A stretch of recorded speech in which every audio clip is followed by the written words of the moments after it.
إن الحمد لله نحمده ونستعينه ونستغفره ونؤمن به ونتوكل عليه ونعوذ بالله من شرور أنفسنا ومن سيئات أعمالنا من يهده الله فلا مضل له ومن يضلله فلا هادي له ونشهد أن لا إله إلا الله وحده لا شريك له ونشهد أن سيدنا ومولانا محمدا عبده ورسوله أما بعد. اگلی بات کہ حضرت مہدی رضی اللہ تعالیٰ عنہ آئیں گے کب؟ یہ ایک بہت بڑا سوال ہے. وہ کب آئیں گے؟ نبی کریم صلی اللہ علیہ وسلم نے بہت ساری احادیث میں ان کے آنے سے قبل کی علامات بتائی کہ جب تم یہ واقعہ دیکھ لو، یہ دیکھ لو، یہ دیکھ لو، یہ دیکھ لو تو یہ واقعہ پورا ہوگا، تو مہدی رضی اللہ تعالیٰ عنہ جو ہے وہ دنیا میں آ جائے. وہ 60 سے زیادہ ہیں جو کتب احادیث میں مذکور ہیں، لیکن وہ علامات جو سند صحیح کے ساتھ ثابت ہیں، زیادہ تر سیاستہ میں موجود ہیں یا حدیث کی دوسری مستند کتابوں میں موجود ہیں، وہ 4-5 جو ہے وہ علامات جو ہیں وہ آپ کے سامنے ضرور عرض کر دیتے ہیں تاکہ یہ معلوم ہو جائے کہ ان کے آنے کا زمانہ کیا ہے، کب آئیں.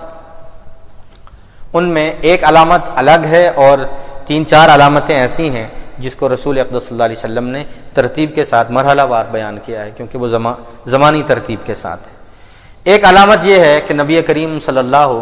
علیہ وسلم نے ارشاد فرمایا کہ ظہور مہدی سے قبل دنیا میں مہنگائی، بے روزگاری، فاقہ عام ہو جائے. جامع ترمذی کی روایت ہے قد تحل الفقر والغربہ، دنیا میں فقر و فاقہ اور غربت جو ہے وہ اس کی شرح بڑھ جائے. اب یہ علامت جو ہے وہ تقریباً پوری ہو چکی ہے، تکمیل ہوتی رہے گی، یہ چیز بڑھتے سے بڑھتی چلی جائے گی. نبی کریم صلی اللہ علیہ وسلم کی یہ بتائی ہوئی علامت پوری ہو چکی ہے اور دنیا کا جو ہے وہ غریب سے غریب ملک سے لے کر امیر سے امیر ملک تک وہ اس بات کا رونا رو رہے ہیں کہ مہنگائی کی جو شرح ہے وہ بڑھتی سے بڑھتی چلی جا رہی ہے. بے روزگاری جو ہے وہ عام ہے. تعلیم یافتہ ہونے کے باوجود روزگار کا ملنا یہ جو ہے متوسط اور پسماندہ ملکوں کے نہیں، امیر اور خوشحال لوگوں کا، خوشحال ملکوں کا بھی یہی مسئلہ ہے. دوسری، تیسری، چوتھی اور 5ویں علامت یہ ایک چین کی شکل میں ہے جو ایک خاص ترتیب اور وقت کے ساتھ ساتھ پوری ہوں گی. دوسری علامت نبی کریم صلی اللہ علیہ وسلم نے اس کو ایک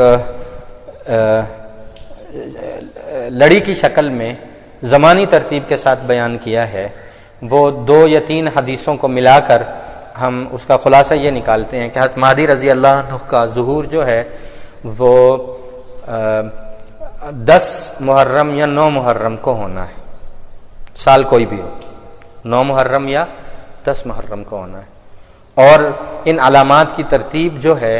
وہ 4 ماہ قبل سے شروع ہو جائے گی. محرم سے پیچھے آئیے، محرم سے پہلے کون سا مہینہ؟ ذی الحج. ذی الحج سے پہلے ذیقعدہ سے پہلے شوال، شوال سے پہلے رمضان اور رمضان سے پہلے شعبان. شعبان سے یعنی جس محرم میں حضرت مہدی رضی اللہ تعالیٰ عنہ کا ظہور ہونا ہے اس محرم سے قبل ذی الحج میں کچھ نشانیاں ہیں، ذی الحج سے پہلے ذی القعدہ میں کچھ نشانیاں ہیں اور شوال میں کچھ نشانیاں ہیں، پھر رمضان میں کچھ نشانیاں ہیں اور شعبان میں کچھ نشانیاں ہیں. یہ اسی ترتیب کے ساتھ ہوں. ان میں ایک علامت ظہور مہدی کی جو ہے وہ اس زمانی ترتیب سے الگ، وہ دریائے فرات کا خشک ہونا. ایک بتائی غربت اور فقر و فاقہ کا عام ہونا، دوسری دریائے فرات کا خشک ہونا. دریائے فرات جو ہے یہ دنیا کے بڑے دریاؤں میں سے معروف یہ ہے کہ یہ جب سے اللہ تبارک و تعالیٰ نے انسان کو آباد کیا، کچھ دریا ہیں جو تب سے دنیا میں رواں ہیں۔ خود حدیث شریف میں نبی کریم صلی اللہ علیہ وسلم نے ارشاد فرمایا کہ اللہ نے 4 نہروں کو پیدا کیا اور 2 نہریں جنت میں چلائیں اور 2 نہریں دنیا میں بھیجی۔ جنت میں جو 2 نہریں بھیجیں الجیحون والسیحون، اور دنیا میں جو 2 نہریں جاری کی النیل والفرات، نیل اور فرات۔ مشکاہ شریف میں یہ حدیث موجود ہے۔ خیر، فرات جو ہے یہ قدیم دریا ہے، اور ہم سنتے ہیں کہ یہ عراق سے گزرتا ہے۔ اس کا جو منبع ہے، مرکز جو ہے، یہ ترکی کے آرمینیا پہاڑی سلسلے سے برف پگھل کر، یہ وہ جو گلیشیئر پگھلتے ہیں، اس سے یہ دریا وجود میں آتا ہے۔ ترکی سے اس کا مخرج کوہ ارارات، آرمینیا کے سلسلے، یہ وہ پہاڑی سلسلہ ہے جس میں حضرت نوح علیہ الصلوۃ والسلام کی کشتی آ کے لگی تھی۔ جودی پہاڑ جو ہے واستوت علی الجودی، جودی پہاڑ جو ہے وہ بھی آرمینیا کا ترکی کی سرحد پر واقع ہے، اور وہیں نوح علیہ السلام کی کشتی بھی آ کے لگی تھی۔ یہاں سے دریائے فرات نکلتا ہے اور ترکی کو سیراب کرتا ہوا یہ عراق سے گزرتا ہے اور پھر یہ بحیرہ میں گر جاتا ہے۔ یہاں یہ بات سمجھنے کی ہے کہ اس کا زیادہ تر حصہ جو سیرابی کا ہے اس سے اہل عراق سیراب ہوتے ہیں، لیکن اس کا مخرج جو ہے وہ ترکی ہے۔ یہ علامت فرات کے خشک ہونے کی یہ کثیر تعداد میں روایات کتب حدیث میں موجود ہیں۔ اس کی ایک امکانی صورت ہے، دریائے فرات خشک کیسے ہو سکتا ہے جو تاریخ انسانیت کے ساتھ ساتھ سے چل رہا ہے، لیکن آج کے زمانے میں اس کی صورت بنتی ہوئی واضح نظر آ رہی۔ جس طرح پاکستان اور انڈیا کے مابین پانی کے مسئلے پر بحث ہے اور مذاکرات ہو رہے ہیں، اسی طرح پانی کے مسئلے پر جنگ کی حد تک گفتگو اور مسئلہ ترکی اور عراق کے مابین بالکل اسی طرح۔ ترکی کا کہنا یہ ہے کہ یہ دریا چونکہ ترکی سے نکلتا ہے تو ہم اس کے زیادہ حقدار ہیں، ہم سارا پانی روک لیں تو ہماری مرضی، ہم سارا پانی چھوڑ دیں تو ہماری مرضی، کبھی روک لیں اور کبھی چھوڑ دیں تو بھی ہماری مرضی۔ جس طرح انڈیا پاکستان کے ساتھ رویہ کرتا ہے کہ جب دل چاہا پانی چھوڑ دیا، جب دل چاہا پانی روک لیا۔ اور ترکی کے اندر دریائے فرات کے کنارے ترکی کی گورنمنٹ دنیا کا بہت بڑا، بلکہ سب سے بڑا، دنیا کا سب سے بڑا ڈیم تعمیر کر رہی ہے، جو آخری مراحل میں ہے، اور تازہ اطلاعات کے مطابق وہ اس ڈیم کی تعمیر مکمل ہو چکی ہے، اور کسی بھی وقت جو ہے یہ ڈیم جو ہے اس کو پانی سے بھرنے کے لیے دریائے فرات کو اس میں ڈال دیا جائے گا، اور یہ دنیا کا سب سے بڑا ڈیم ہے، 816 مربع کلومیٹر پر۔ کمال اتا ترک ڈیم، یہ نیٹ میں اس کی ساری تفصیلات، کمال اتا ترک ڈیم، اس کی جو ہے اس کی طوالت، اس کی تعمیر کتنی ہے، وہ ساری ڈیٹیل جو ہے تفصیل وہ موجود ہے۔ اس میں اگر ترکی کی حکومت دریائے فرات کو اس ڈیم میں ڈالتی ہے اس کو بھرنے کے لیے، جس طرح کہ ان کا ارادہ ہے، تو چند گھنٹوں کے اندر دریائے فرات خشک ہو جائے گا، اور اہل عراق سے دریائے فرات کا پانی خشک ہو جائے گا۔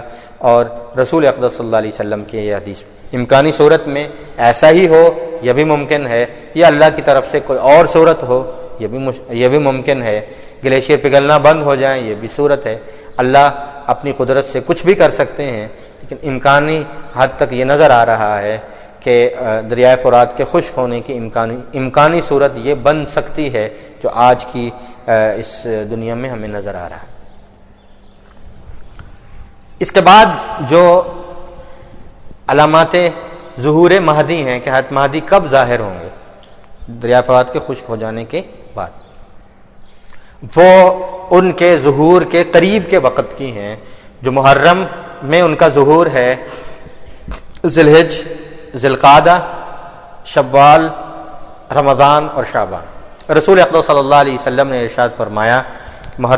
جس محرم میں ظہور مہدی ہونا ہے اس سے پہلے کے شعبان میں مسلمانوں اور کافروں کے ہاں کے مابین ایک بڑی جنگ ہو، اور انتہائی جو ہے تباہ کن جنگ ہو۔ ایک جنگ ہے جس کو حدیث شریف میں الملحمۃ العظمی یا الملحمۃ الکبریٰ کہتے ہیں، وہ اور جنگ۔ ایک جنگ جس کو رسول اقدس صلی اللہ علیہ وسلم نے تباہ کن جنگ فرمایا، معمہہ کی جنگ فرمایا، طبرانی شریف المعجم الکبیر کی حدیث میں، وہ اور جنگ ہے جس کو جو ہے ہرمجدون کی جنگ یا انگلش میں آرمیگڈون کہتے ہیں۔ یہ جنگ حضرت مہدی رضی اللہ تعالیٰ عنہ کے ظہور سے چند مہینے قبل لڑی جائے گی اور مسلمانوں اور کافروں کے درمیان ہوگی۔ اس کی امکانی صورت بھی بن چکی ہے۔ شام کی سرزمین جو ہے جنگ میں ہے، اور اس کو ہرمجدون کہتے ہیں، واو نون کا اضافہ زبان کی وجہ سے ہے۔ ہر مجدون میں ہر جو ہے وہ پہاڑ کو کہتے ہیں وہاں کی مقامی زبان، اور مجیدو جو ہے یہ فلسطین کی ایک بستی، ایک کھلے میدانی بستی کا نام ہے، اس کو مجیدو کہتے ہیں۔ تو ہر مجدون کا معنی فلسطین کی مجیدو بستی کے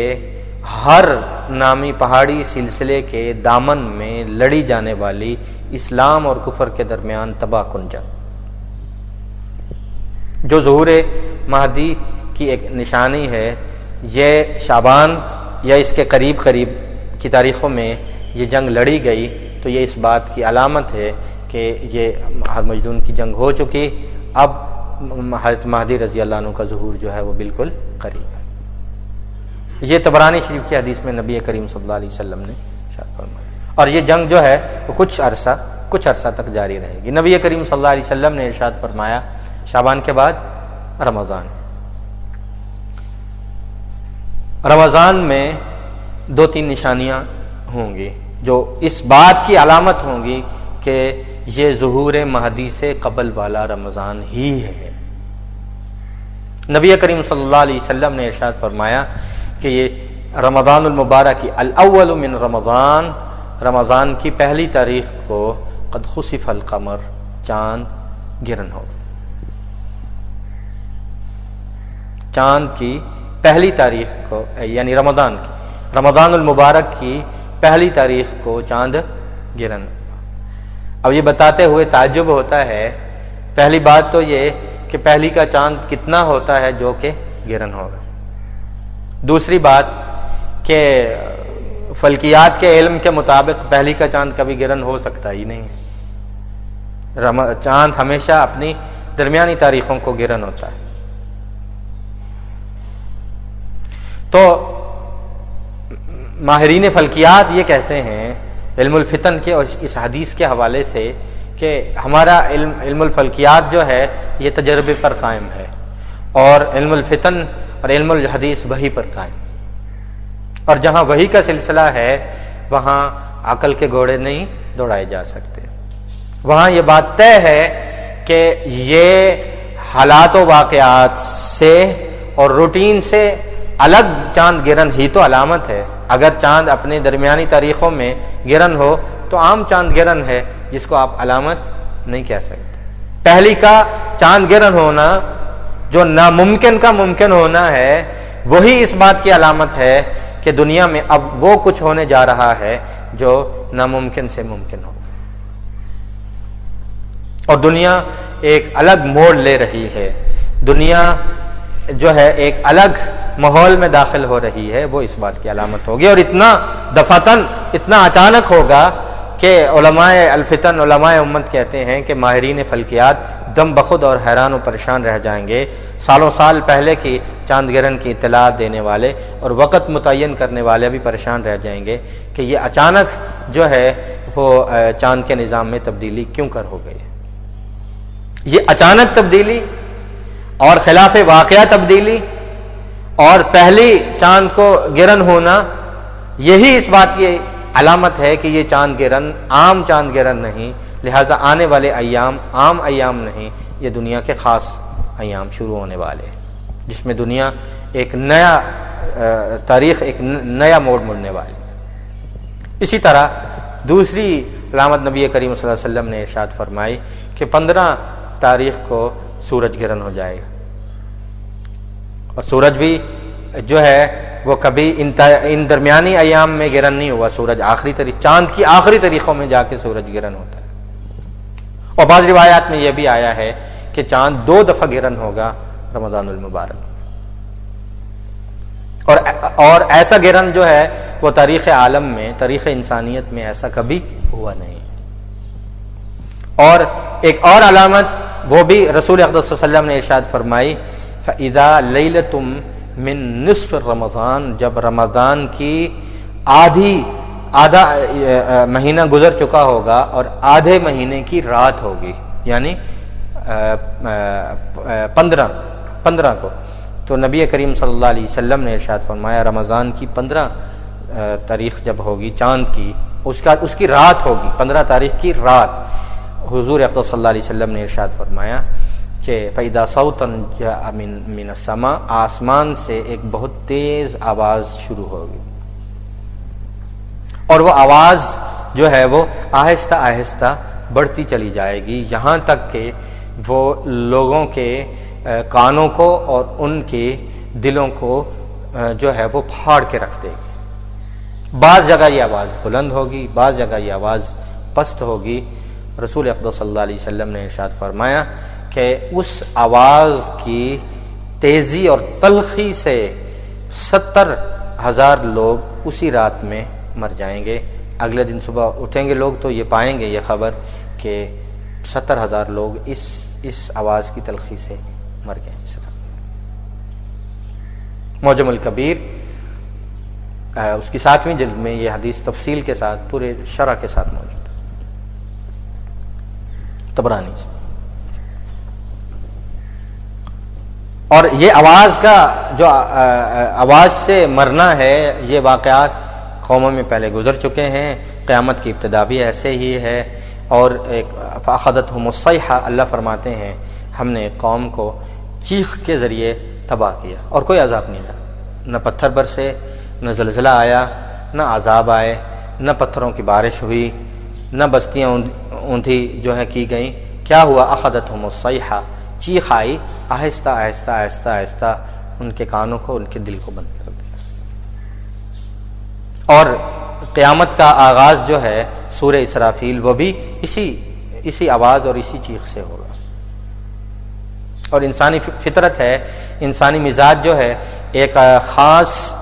معیار، ایک خاص معیار پر ایک آواز کو برداشت کرتا ہے۔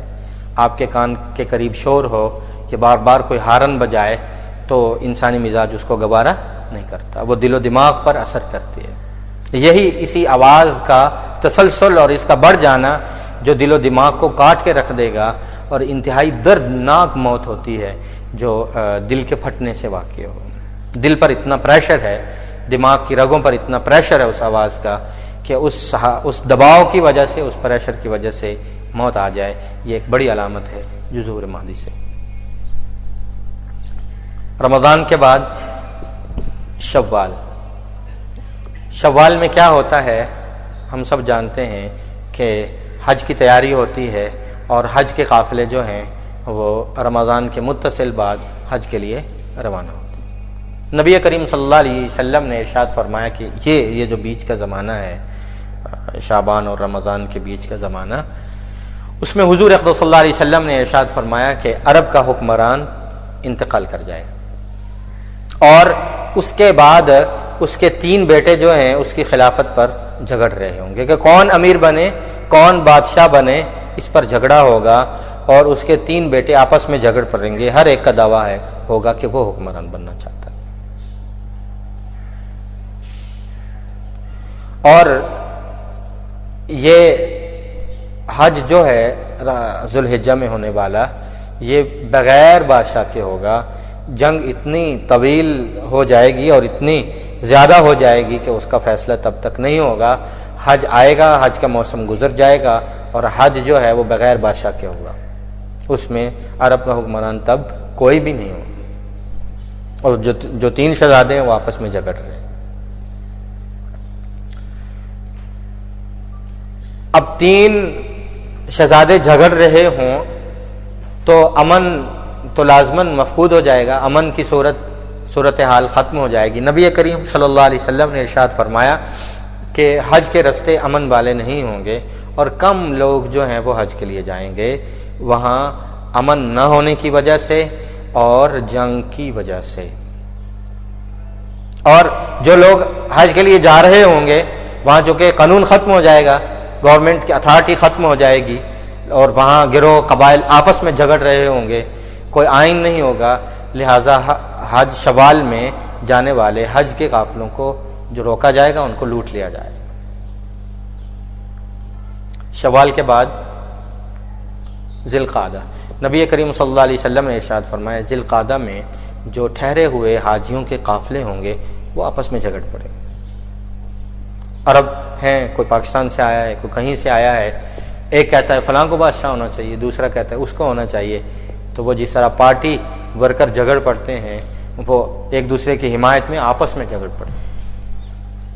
حضور اقدس صلی اللہ علیہ وسلم نے ارشاد فرمایا کہ میں اس زمانے کو دیکھ رہا ہوں اپنی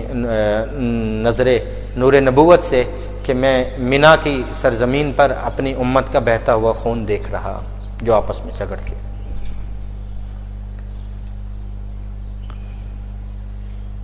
ذی القعدہ کے بعد ذی الحج آئے گا تو بہت کم لوگ جو حج میں شریک ہوں گے وہ حج کریں گے، اور حج جیسا کہ عرض کیا کہ وہ بغیر بادشاہ کے، بغیر امیر کے، بغیر حکمران کے ہوگا، اور انتہائی مخدوش حالت میں بغیر امن کے لوگ جتنے ہوں گے وہ حج کو ادا کریں گے۔ قتل عام ہو چکا ہوگا، اور جو ہے انتہائی جو ہے دردناک حالت میں، انتہائی ناگفتہ بھی حالت میں جیسے تیسے فریضہ حج جو ہے وہ ادا ہوگا بنا امن کے۔ قتل، غارت گری، خون ریزی، لوٹ مار، فساد، اس کے جو ہے اس کے ضمن میں اس شکل میں حج ہوگا، اور امت کا بہت سارا خون جو ہے وہ اس حج کے موسم میں بہہ چکا ہو، انتہائی مخدوش حالت کا حج ہوگا۔ نبی کریم صلی اللہ علیہ وسلم نے ارشاد فرمایا کہ ذی الحجہ کے بعد محرم میری امت کے لیے رحمت بن کے آئے گا۔ جب محرم آئے گا تو امت کے سرکردہ افراد جو ہیں، جو ان علامات کو جانتے ہیں، جو اللہ کی طرف سے ان تمام حالات و واقعات کو جانتے ہوں گے، وہ اس بات کے منتظر ہوں گے کہ تمام نشانیاں، تمام علامات پوری ہو چکی۔ احادیث یہ بتاتی ہیں کہ اس محرم میں ظہور مہدی ہونا ہے، جس نے امت کی اس بگڑی ہوئی حالت کو سنوارنا ہے۔ 9 یا 10 محرم الحرام کو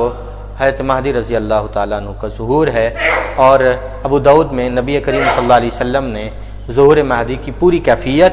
پورا نقشہ نبی کریم صلی اللہ علیہ وسلم نے بتایا، اتنی تفصیل کے ساتھ کہ اس سے زیادہ تفصیل بتانا ممکن نہیں۔ نبی کریم صلی اللہ علیہ وسلم نے ارشاد فرمایا کہ لوگ پریشان ہوں گے، اور میری امت کے، مستدرک حاکم کی حدیث ہے، میری امت کے 7 بڑے افراد جو ہے وہ مہدی کی تلاش میں جو ہے وہ پھر رہے ہوں گے، اور وہ جو ہے وہ تعلق رکھتے ہوں گے علماء، اور وہ تعلق رکھتے ہوں گے ابدال کی جماعت سے۔ ابدال بھی مقام ولایت ہے، جس کو اللہ تبارک و تعالی ولایت کے آخری مقام تک پہنچاتے ہیں۔ علی رضی اللہ تعالیٰ عنہ سے مروی ہے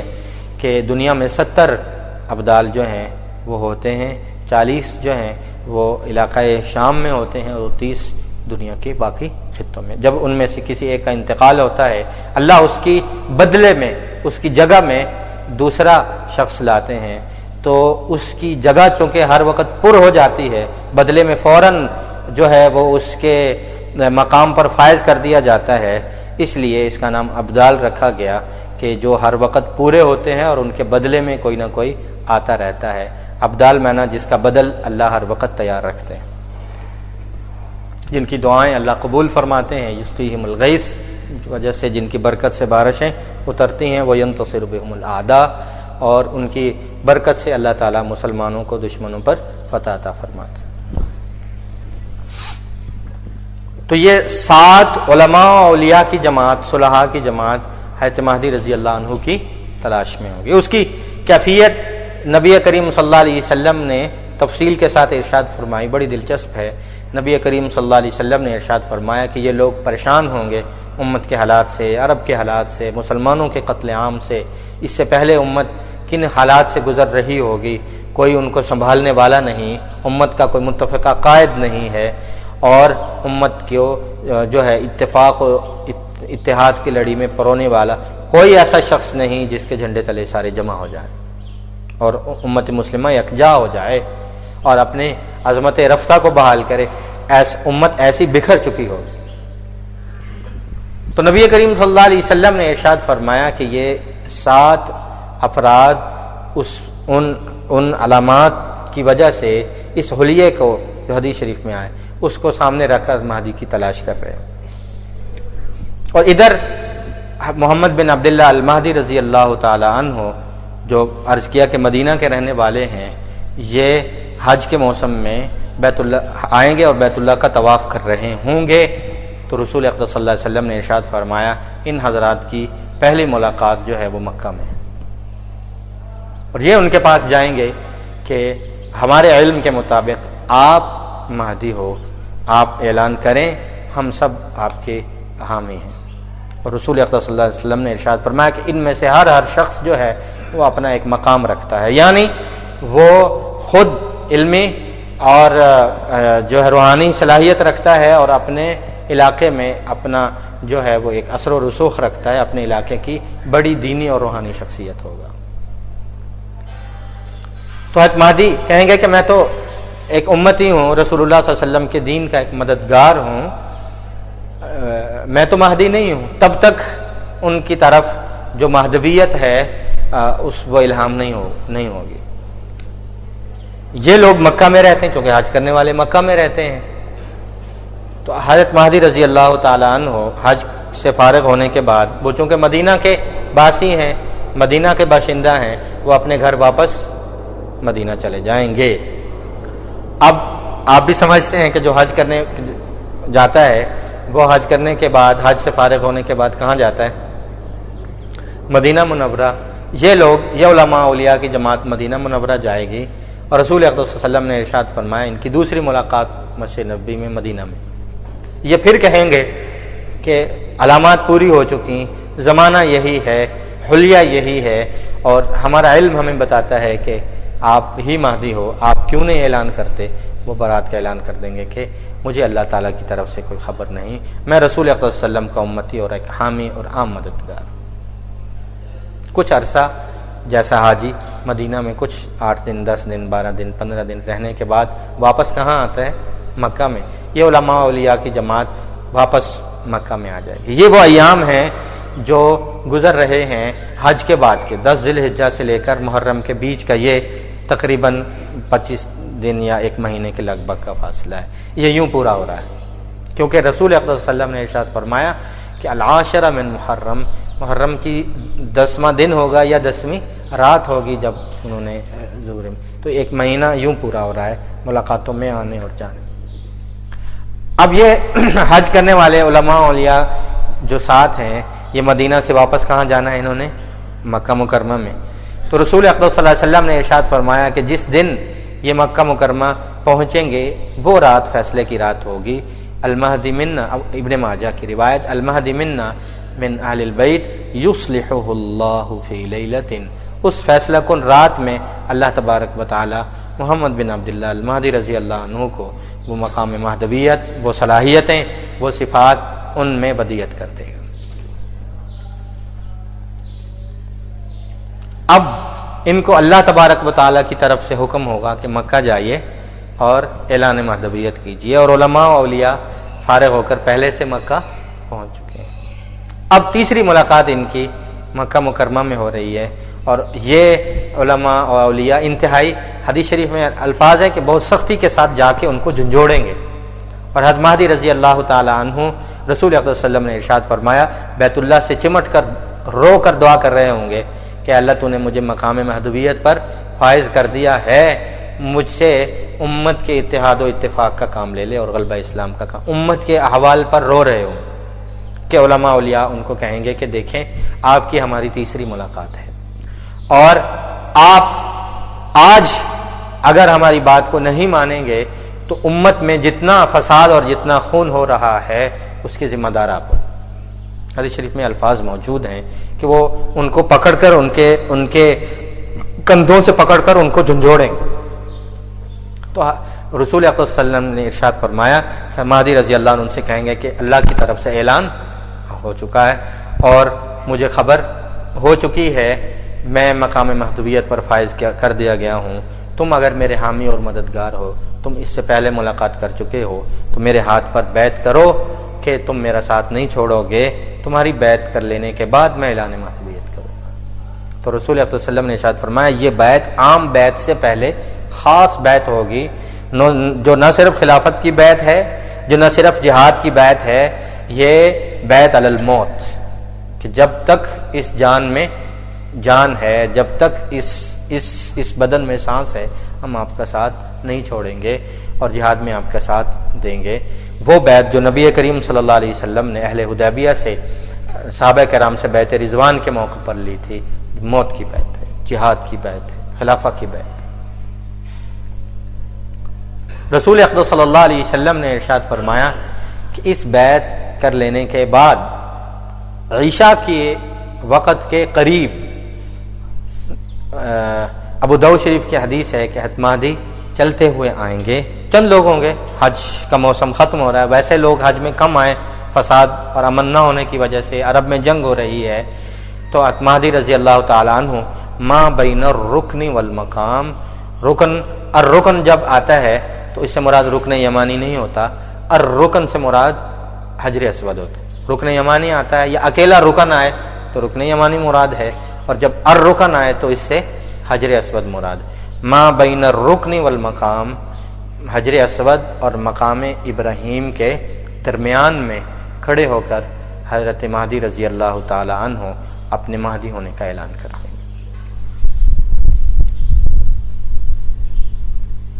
نبی کریم صلی اللہ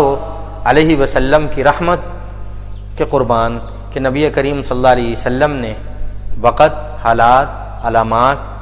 اور کس جگہ پر، عین اس جگہ کا تعین بھی بتا دیا کہ اس جگہ کھڑے ہو کر انہوں نے اعلان کرنا ہے، اور نہ صرف علامات، واقعات، تاریخ، ان کے ملاقات، اس کی کیفیت، اس کا مقام، بلکہ یہی نہیں، صرف بیعت نہیں، نبی کریم صلی اللہ علیہ وسلم نے حضرت مہدی رضی اللہ تعالی عنہ نے کیا خطبہ ارشاد فرمانا ہے، پہلی تقریر کتب حدیث میں پوری کی پورے الفاظ کے ساتھ موجود ہے کہ حضرت مہدی رضی اللہ تعالی عنہ یہ خطبہ ارشاد فرمائیں گے، وہ آدھے صفحے کا خطبہ کتب حدیث میں موجود ہے، جس کا مفہوم، جس کا ترجمہ یہ ہے، حضرت مہدی رضی اللہ تعالیٰ عنہ اپنا نام بتائیں گے کہ میں محمد بن عبداللہ المہدی ہوں، اللہ ذوالجلال نے مجھے مقام محدویت پہ فائز کیا ہے، اور میں تم سے اس بات کا وعدہ کرنے کے لیے آیا ہوں کہ ہم قرآن و سنت پر عمل کریں گے، قرآن و سنت نے جس چیز کو باقی رکھا ہے ہم اس کو باقی رکھیں گے، جس چیز کو مٹایا ہے ہم اس چیز کو مٹائیں گے، ہر بدعت کا خاتمہ کریں گے، کفریہ نظام کا خاتمہ کرنا ہے، اور یہ صورت جو ہے وہ جہاد کے ذریعے ہوگی۔ کون ہے جو میرے ہاتھ پر جو ہے وہ جہاد کی بیعت کرتا ہے؟ تو نبی کریم صلی اللہ علیہ وسلم نے ارشاد فرمایا، اول سب سے پہلے ان کے ہاتھ پر بیعت کرنے والوں کی تعداد من عدت اصحاب بدر، اصحاب بدر کی گنتی کے برابر ہے، 313 افراد۔ سوال یہ ہے کہ حج کے ایام ہوں اور حرم میں بیت اللہ ہو اور مسلمان ہر وقت اتنی تعداد میں ادھر ہوتے ہیں، تو 313 بہت کم تعداد۔ تو جواب یہ ہے کہ اس زمانہ میں وہاں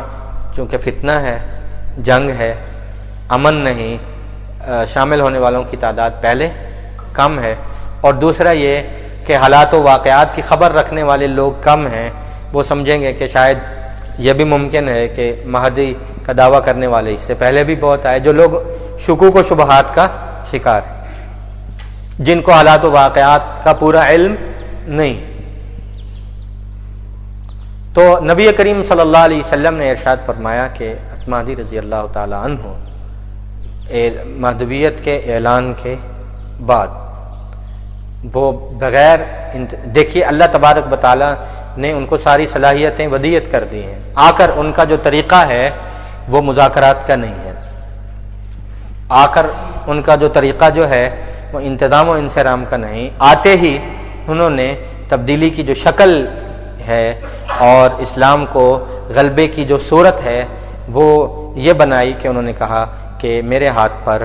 جو ہے وہ جہاد کی بیعت کرو، جہاد کے ذریعے ہی اسلام کی بقا ہے اور جہاد کے ذریعے ہی جو ہے وہ اسلام کی نشر و اشاعت، ہمیشہ اول تا آخر ہمیشہ اسلام غالب آیا ہے جہاد کے ذریعے، ہمیشہ اسلام فاتح رہا ہے جہاد کے ذریعے اور اسلام باقی رہا ہے جہاد کے ذریعے، کوئی اور صورت ممکن نہیں۔ یہی نبی کریم صلی اللہ علیہ وسلم کا طریق، یہی انبیاء کا طریق، یہی اللہ کی طرف سے المہدی خاص جو ہدایت لے کر آنے والوں کا طریق، اور یہی طریق حضرت عیسیٰ علیہ السلام کا ہوگا جب وہ قتل دجال کے لیے آئیں گے۔ نبی کریم صلی اللہ علیہ وسلم کی یہ روایت جو ابو داؤد شریف میں طویل ہے یہ یہاں ختم ہوتی ہے۔ جنگیں ان کی آ کر ان کی ترتیب کیا ہوگی، کوئی طویل انتظار نہیں ہے، کوئی جو ہے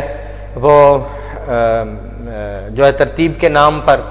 وقت کا ضیاع نہیں۔ نبی کریم صلی اللہ علیہ وسلم نے ارشاد فرمایا کہ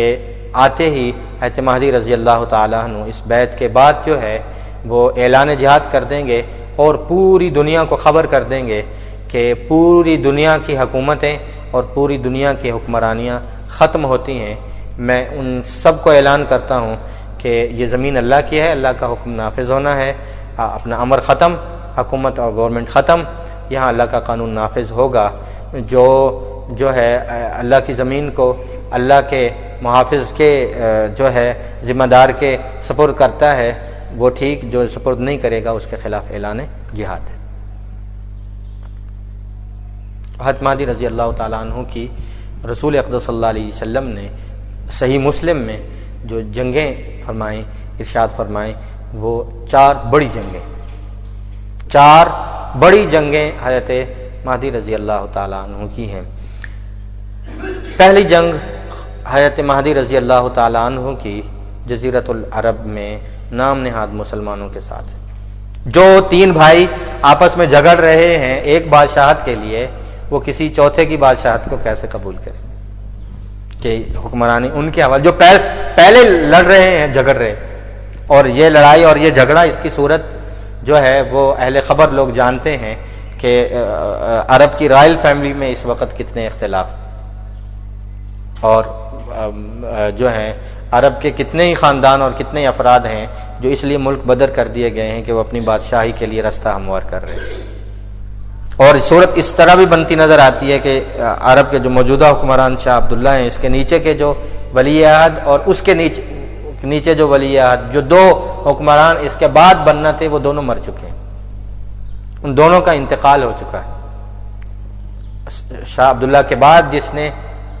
امیر بننا تھا اور اس کے بعد جس نے بننا تھا، وہ دونوں مر چکے ہیں۔ اب اس کے بعد کیا ہوگا اس کا ٹوٹا پھوٹا سا اعلان ہوا ہے، ابھی سرکاری طور پر کوئی طے نہیں ہے، ہر کوئی اس فکر میں ہے کہ اس کے بعد میں بادشاہ ہوں۔ اور شاہ عبداللہ کے تین بھائی جلا وطن ہیں جو سعودیہ کی سرزمین میں پاؤں نہیں رکھ سکتے، حکومت کی طرف سے جلا وطن ہے کہ یہ جیسے ہی آئے فوج میں ادھر ادھر میں قبائل میں ان کے لوگ ہیں، یہ اپنی الگ سے بادشاہی قائم نہ کر لیں یا اس بادشاہی کو ختم نہ کر دیں۔